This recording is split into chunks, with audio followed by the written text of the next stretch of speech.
Bonjour à tous, je suis absolument navré, j'aurais bien voulu que ce premier vlog dans un nouveau décor soit un vlog sympa et plein d'entrain. Le problème c'est que je hais viscéralement le film que je viens de voir, parce que ce film me hait. Donc voilà, tous ceux qui ne supportent pas à chaque fois que je parle d'homosexualité de ce genre-là, vous pouvez déjà fermer la vidéo parce que je vais parler que de ça. C'est honteux, c'est la première comédie homophobe que je vois de ma vie. J'ai jamais vu un truc pareil, je comprends pas comment ça peut passer, je comprends pas comment les gens peuvent faire ça. Et à l'extrême limite, parce que j'ai regardé du coup leur note d'intention, j'ai été voir vite fait sur internet ce qu'ils avaient dit. À l'extrême limite, ils ont pu ne pas se rendre compte de ce qu'ils faisaient, parce qu'ils racontent qu'ils veulent faire une comédie où ils voulaient pas jouer sur les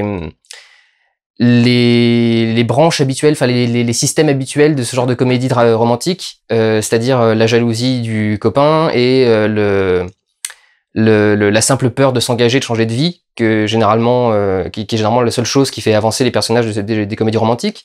Et ils ont voulu évacuer ça en faisant un gay. Donc son mec peut pas être jaloux parce qu'il imagine même pas une seule seconde que son mec puisse sortir avec avec une nana. Ce qui l'empêche pas d'imaginer qu'il puisse sortir avec un mec, au passage, mais non, après pour eux ça pose aucun problème, c'est la seule crainte qu'on puisse avoir. Le traitement du mariage gay, c'est juste à vomir. Enfin, vraiment, j'étais hors de moi devant l'écran. Je vais avoir des mots très très durs, donc encore une fois, c'est ce que je ressens, c'est ce que je vois devant le film. Je tiens à m'excuser si je dis des choses qui sont pas vraies, parce que je voudrais pas dire insulter justement quelqu'un qui n'a rien demandé, mais je me sens extrêmement mal après avoir vu ce film. C'est l'histoire donc d'un personnage joué par Pio Marmaille qui se réveille un matin dans le lit d'une nana, alors que quelques mois après, il est décidé de se marier avec son copain qui s'appelle Antoine. Il va donc passer tout le film à se demander s'il aime vraiment cette nana avec qui il a couché, ou s'il est toujours amoureux de son mec. Il va en parler avec son meilleur ami, qui est d'ailleurs un des rôles les plus intéressants du film, parce que, ou en tout cas un des moins compliqués, je dirais, à apprécier, pour moi. Mais en parlant de ça, il passe le film, voilà, à se demander qu'est-ce que je fais, qu'est-ce que je suis, est-ce que le fait d'avoir couché avec une nana une fois, ça change quelque chose, est-ce que machin, est-ce que je suis amoureux, est-ce que tout le bordel, est-ce que c'est juste une fois, ou est-ce que c'est toute la vie? La réponse du film étant que, non, c'est pour toute sa vie. Et si encore c'était que ça, mais là où je vais vraiment m'énerver, c'est que du coup il y avait plein de personnages. J'aime pas gueuler pour des trucs liés à l'homosexualité parce que je suis pas militant du tout. J'aime pas ça, et typiquement je déteste les féministes parce que je n'aime pas les féministes parce que elles veulent absolument voir dans chaque femme la représentation de toutes les femmes dans ce qu'elles voient au cinéma, à la télé, en série, etc. C'est ce personnage représente toutes les femmes. Non, il y a plein de personnages différents, il y a plein de façons d'écrire un personnage, il y a plein de façons de le faire réagir, il y a plein de façons de faire les choses. Le problème de ce film, c'est qu'il a justement plein de personnages gays. Et comment est-ce que ça se finit pour eux? C'est vraiment honteux. C'est-à-dire que Pio Marmaille sort avec Antoine depuis le début du film. Quand Antoine finit par apprendre que son mec l'a trompé avec une nana, il a un espèce de comportement très noble où il lui dit mais écoute, tant pis, du coup t'es parti de l'autre côté, t'es parti machin, mais c'est pas grave, j'espère que tu seras heureux, etc. Donc on se dit ah bah ouais, un personnage qui peut être sympa au moins. En plus à la fin il finit avec un autre mec. Mais alors du coup l'autre mec il a été trouvé par la nana, donc ça veut dire qu'en gros les 10 ans, 15 ans d'histoire qu'ils ont eu avant, c'est bon, y a pas de souci, on peut passer outre et récupérer le meilleur pote de la nana avec qui ton mec vient de partir. Il y a aucun souci, pas de problème, ça pose aucun souci. Et au final, quand même, comme il est gay, c'est une petite pute qui va faire quoi? Qui va prendre le verre de la nana à la fin du film, cracher dedans et lui donner pour être bien content de lui avoir de s'être un peu vengé quand même, parce qu'au final t'as pris mon mec. L'espèce de vengeance de pute, de fouine ridicule. Et si ça s'était arrêté là, ça aurait pu passer. Mais cette scène se passe pendant un mariage gay, parce qu'il finit par y avoir un mariage gay dans ce film. Et le mariage gay dans ce film est résumé à une blague. C'est-à-dire que dans ce film, il y a un moment où Pio Marmaille se fait agresser, enfin se fait cogner par le patron de la nana avec qui il a couché, parce qu'on sait pas trop pourquoi, mais le mec est surexcité et apparemment ça pose aucun problème que quelqu'un frappe un inconnu dans la rue sans aucun souci. Y a pas de quoi aller voir les flics, y a pas de quoi se plaindre, etc. Évidemment, il va garder le truc secret, mais enfin, il est pas obligé de dire exactement ce qui s'est passé. Il peut aussi quand même aller porter plainte. Mais du coup, ils ont un ami qui est un artiste. Évidemment, il est bon, j'allais dire évidemment, il est pédé. Non, du coup, les autres sont pédés dans d'autres métiers. Allez, mettons ça. Il y a un artiste. L'artiste est pédé. Évidemment, que dessine l'artiste pédé à longueur de journée? Des chattes. Parce que c'est normal. Un homo, il est forcément obsédé par un vagin. C'est forcément... il y a que ça dans sa tête. Il peut pas y avoir autre chose qui l'inspire, quoi. C'est évident. Des trucs qui sont moches, en plus, évidemment. Et avec qui est-ce qu'il se marie? Il se marie avec un flic black de 2 mètres de haut qui était un comic relief. C'est en fait, finalement, le personnage de Pierre, il va voir les flics parce qu'il s'est fait casser la gueule. Et en fait, quand il commence à essayer de décrire les trucs, il se trouve confronté à un flic qui est plein de préjugés. De préjugés assez débiles, bien sûr, mais il fait des raccourcis immédiatement. Le mec dit qu'il avait une boucle d'oreille, donc il dit ah oui forcément c'était un beauf qui vous a agressé, etc. Après il fait une espèce d'énorme discours très pro défense des gays, etc. Enfin c'est vraiment un personnage qui n'est que comique. Il est là pour ça, il est là pour faire un comic relief en plein milieu, alors qu'on est censé avoir une scène où il porte plainte pour s'être fait casser la gueule, en faisant croire d'ailleurs que c'était une agression homosexuelle alors que ça n'était pas une. Ça aussi c'est sympa. Et c'est eux qui se marient à la fin. C'est les 2 comic relief, le meilleur ami artiste qui dessine des chattes et le flic qui faisait des raccourcis stupides et qui était un peu raciste. Vous vous rendez compte de ce que vous faites? Je vais citer Jean-Pierre Elkabbach, c'est pas un très grand journaliste, mais vous n'avez pas honte? Franchement, c'est là que j'en arrive au mot très fort, donc encore une fois, j'espère que je me trompe, mais pour moi, les réalisateurs et scénaristes de ce film font exactement ce que fait Marine Le Pen.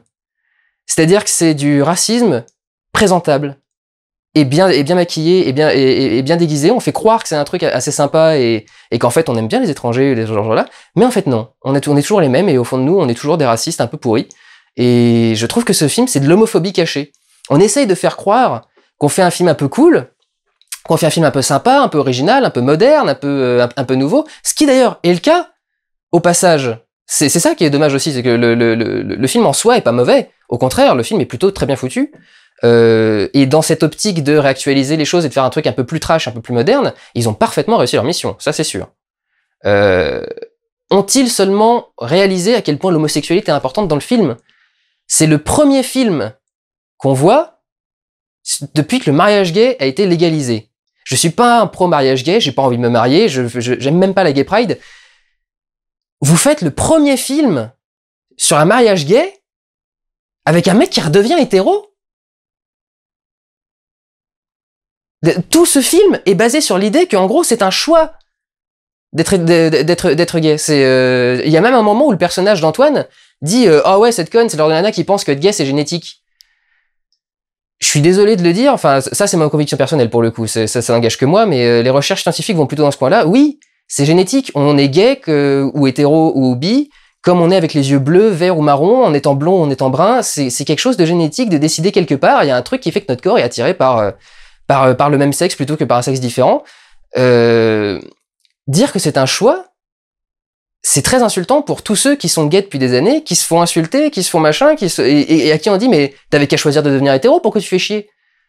C'est ça que ça veut dire quand on dit que l'homosexualité est un choix. C'est pas un choix l'homosexualité, on le suit ou on le suit pas. À la limite le choix, c'est de l'accepter ou de la rejeter. Mais accepter faussement une homosexualité alors qu'en fait on est attiré par les nanas, qui est plus ou moins l'idée du film. Enfin, le film est pas très très clair parce qu'à la fin on laisse entendre que le personnage serait quand même encore homo, mais qui serait quand même avec cette nana-là parce que quand il va voir un mec, la nana se rapproche tout de suite et essaye de l'éloigner, etc. Donc c'est très très étrange de gérer le truc comme ça. Enfin c'est trop important. Vous pouvez pas faire un truc pareil avec le premier film sur un mariage gay, c'est pas possible. Vous avez trop de responsabilités entre les mains. Alors, vous êtes peut-être pas demandé à être le premier, mais enfin quand même, c'est vraiment assez honteux. Et là où je trouve en plus que il y a une homophobie latente dans ce film, c'est le point de vue sur l'homosexualité dans ce film, en particulier au niveau de la famille. La famille du personnage de Pio Marmaille a parfaitement accepté son homosexualité. Pourquoi a-t-elle accepté son homosexualité? Parce que c'est des espèces de hippies ou d'éternels rebelles révolutionnaires qui courent constamment après leur jeunesse, etc., qui supportent pas le monde petit bourgeois et l'organisation bien plan-plan de la société, et qui du coup sont ravis d'avoir un fils différent, et se comportent comme des enculés avec leur fille pendant tout le film, parce que elle est hétéro, elle veut juste avoir un gosse avec son mec, et elle est normale. Et elle fait même sa scène à un moment en train de dire « Ah bah tu vois, toi t'étais différent, et du coup moi j'ai toujours été une paria parce que j'étais normale !» Mais vous vous rendez compte de ce que vous faites? Sérieux? C'est honteux, un truc pareil. C'est en gros, donc voilà, les parents qui acceptent leurs enfants sont des parents inconscients, qui ne veulent aucune responsabilité, et qui détestent le modèle établi.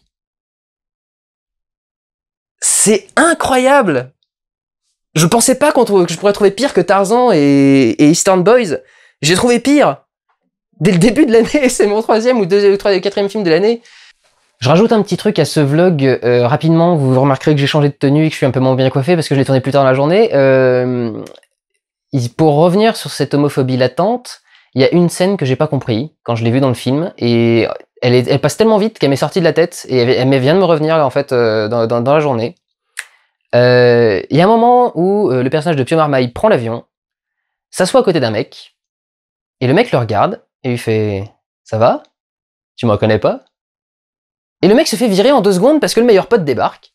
Le meilleur pote de Pio Marmaille débarque dans l'avion et du coup vire le mec en disant non, je suis assis ici, laissez-moi à côté de mon pote, etc. J'ai pas compris qui était ce mec et je viens de comprendre en fait. C'était son plan cul. C'est-à-dire que le film a fait une scène, c'est quand même fait chier à prendre un figurant et une silhouette pour mettre un personnage qui indique que les gays font des plans cul et qu'ils en font tellement que de toute façon ils se souviennent plus des mecs, donc quand ils les croisent ils les reconnaissent pas. Yay! Encore une fois, ça peut être de la paranoïa, mais interprétez-moi autrement cette scène. Vraiment. Alors pour parler du reste quand même, essayons de le traiter comme n'importe quel film, c'est donc effectivement très bien réalisé. Il y a un plan que j'avais trouvé absolument magnifique. Il y a un plan où le personnage est chez son meilleur ami et il regarde la télé. Alors il y a... Comment elle s'appelle déjà Où est-elle? Diane Tell, voilà, Diane Tell qui a fait cette chanson qu'on met dans tous les films homo. Donc il y a aussi, je trouve qu'il y a un côté un peu se foutre de la gueule des films sur les gays en général. Donc il y a une scène où le personnage de Pio Marmaille et son meilleur ami regarde Diane Tell à la télé en train de faire moi si j'étais un homme, je serais capitaine, etc., etc. Je la fais très mal. Et pendant que dans l'écran de la télé, la caméra fait un travelling arrière, donc s'éloigne du personnage. La caméra qui filme la télé, et qui donc a les 2 personnages en amorce en début de cadre ici, là, elle fait un travelling avant. Donc sur la télé, on a un travelling arrière, et sur l'image du cinéma, on a un travelling avant. Donc il y a une espèce de truc comme ça qui fait que les deux s'écartent, enfin, il y a un truc qui est très très beau, enfin, qui marche plutôt bien, qui a un assez bel effet, assez esthétique, mais après il y a tout le film, mais je vais arrêter de dire ça, parce que sinon ça va être énervant. J'ai eu du mal avec l'humour, alors je trouve pas que ce soit très drôle, mais en même temps, vu l'ambiance du film, j'étais effectivement un peu porté à rire. Il y a un truc qui m'a pas mal énervé, c'est que tout le film est basé sur des quiproquos, et les quiproquos m'énervent, surtout quand ils durent longtemps. Un quiproquo qui dure 5-6 mois, c'est vraiment assez énervant, et en particulier, il y a tout un moment en fait où le meilleur ami du personnage principal engage la nana avec qui il a couché dans leur boîte, et ça amène à une scène où il reçoit un coup de fil de son mec et il se met à inventer tout un tas de mensonges pour ne pas dire que c'est son mec, et ça va tellement loin, encore une fois, enfin c'est tellement tiré par les cheveux, tellement trop, et ça dure pendant 5-6 mois, parce que vraiment, je crois ça continue pendant encore quelques temps après, donc c'est long, moi je supporte pas les quiproquos comme ça me saoule. Il y avait une très bonne intégration des dialogues en SMS sur l'image, mais bon, la plupart des films commencent à le faire maintenant, ça devient un gimmick assez classique, sans vouloir baisser le niveau du film, c'est assez intéressant quand même, mais ça devient classique. Il y a toute une scène où il cherche sur Google homo qui couche pour la première fois avec une fille. Presque comme si c'était une maladie. Ça ressemble à un truc de Doctissimo, nez bouché, puis on tombe sur le résultat, vous avez un cancer. Mais je comprends pas l'intérêt de ce passage. Il y a tout un moment comme ça où il est d'accord, peut-être trouver des témoignages, je veux bien, mais enfin... je sais pas, il y a un truc qui est très bizarrement foutu. Évidemment, comme il est gay, la mère est délirante et complètement exubérante, et donc c'est probablement exactement pour ça qu'il est devenu gay, c'est sans doute à cause de sa mère. Encore une fois, on a une très belle série de clichés, magnifiques. Pour un film qui veut se renouveler, c'est quand même pas mal. En fait, il veut renouveler les hétéros au dépit des homos. C'est assez marrant comme truc, c'est-à-dire qu'il veut faire un truc nouveau pour les hétéros, mais du coup, les homos, il en a rien à foutre, il va tout leur envoyer à la gueule. Enfin, pas leur envoyer à la gueule. Encore une fois, c'était peut-être pas méchamment pensé envers les homos. Il y a peut-être, effectivement, comme quand on ne l'est pas, on pense pas forcément à comment les autres pourraient le recevoir, mais il faut le faire. Est-ce que je peux rajouter un dernier truc? J'ai eu quelque chose à rajouter. Oui, il y a une scène pour laquelle je vais beaucoup aimer ce film. C'est la première fois, je crois, que je le vois dans un vrai film, et qu'on le voit vraiment. Il y a quand même un acteur qui fait l'hélicoptère avec sa bite pendant toute une scène. Et là, pour le coup, effectivement, ça m'a parlé. Ça a fait plaisir à l'homo que je suis parce que c'était vraiment très bien foutu, c'est très drôle. Justement, évidemment, on peut pas le montrer tout le temps. Et du coup, il le cadre à certains moments au gros plan visage pour éviter d'avoir à cadrer le dessous. Donc du coup, on entend le bruit. Et l'acteur qui le joue, alors tout le monde a dit qu'il était absolument génial et que c'était une révélation. Je pense qu'effectivement, si ça avait été lui le personnage principal, qu'on avait viré le personnage gay, j'aurais plus apprécié le film et je l'aurais trouvé plus intéressant. Mais comment s'appelle-t-il, Franck Gastambide, qui est très très drôle et qui a vraiment un très bon jeu dans ce film-là. D'ailleurs, tous les acteurs sont bons, hein, c'est au passage, tous les acteurs sont très très bons dans le film. Et donc il a une scène où il est en train de se marrer et il fait vas-y, écoute le bruit. Et effectivement, on entend le bruit du c'est très très drôle. Ça marche plutôt bien. Mais j'étais pas hilar comme ça toutes les scènes, loin de là, très loin de là. Et vraiment, j'ai fini le film avec les dents qui grinçaient et un truc comme ça parce que. Et je sais jamais si je suis le seul à voir ça ou pas, et si je suis le seul à m'énerver. Et d'un côté, je suis souvent tellement souvent le seul à voir des choses dans des films, mais je comprends pas que personne ne réagisse. Je comprends pas qu'il n'y ait pas eu un article dans un truc genre Tétu ou un site quelconque communautaire. Et encore une fois, je suis pas communautaire. Je suis contre la Gay Pride. Pour moi, il faut arrêter de faire la Gay Pride, par exemple. Je suis pas, je déteste le militantisme. J'aime pas être militant, j'aime pas être partisan. Ça me saoule. Mais c'est honteux. C'est vraiment honteux. Et pourquoi? Parce que même moi, qui suis pas en train d'agiter mon drapeau partout, ça m'a choqué, quoi. C'est pas les insultes vont arriver, enfin les insultes, les moqueries, mais je suis blessé par ce film. Je suis blessé par ce film. Je suis insulté par ce film. J'espère vraiment que c'était pas l'intention des réalisateurs. Ce serait intéressant à savoir. D'ailleurs, à la limite, j'aimerais bien parler avec eux pour savoir ce qu'ils avaient prévu de faire et comment est-ce qu'on en est arrivé là, parce que je comprends pas. Je comprends pas comment tous les acteurs qui sont dedans en plus ont pu faire ça sans aucun souci. Évidemment, tout le monde a besoin d'être payé et d'avoir du boulot, mais enfin, je